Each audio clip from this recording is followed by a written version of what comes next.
Hey everybody, let's discuss some FDA recalls. FDA recalls can be classified into three separate classes. By the end of this lecture, I want you to be able to tell me what I just told you, how many classes there are, and be able to order them by a rank of the most serious to the least serious. Let's start with Class 1.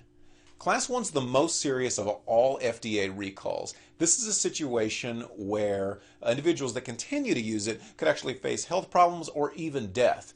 This is the type of recall that perhaps you've seen on the news where the news reporter was warning the public that if they're taking that medication, that some action may need to be done, whether it be return the drug to the pharmacy or simply quit taking the medication. You as a technician need to get that drug off your shelf, quit dispensing it, and you may be asked to be able to call the patients that are taking that medication to make sure that no harm is caused. The second one is a Class 2 recall.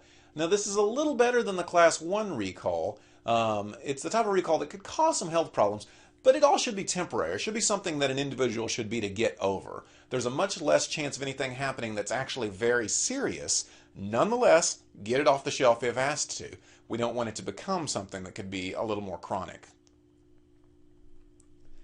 And then finally, Class 3. That's the least serious of all these recalls. That doesn't mean you just need to continue to dispense it. If a Class 3 recall happens, you still need to get it off the shelf and into the hands of the manufacturer should they be asking for that. There's little chance the continued use of this product is going to cause any health problems.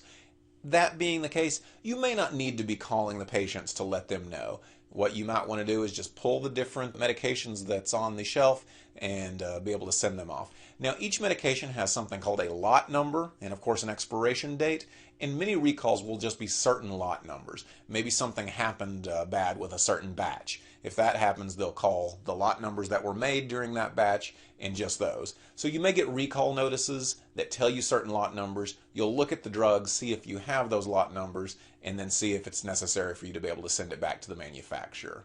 With that, this is a very short lecture. I want you to be able to know the three classes of FDA drug recalls and be able to tell me which is worse than another. We'll see you on the next one.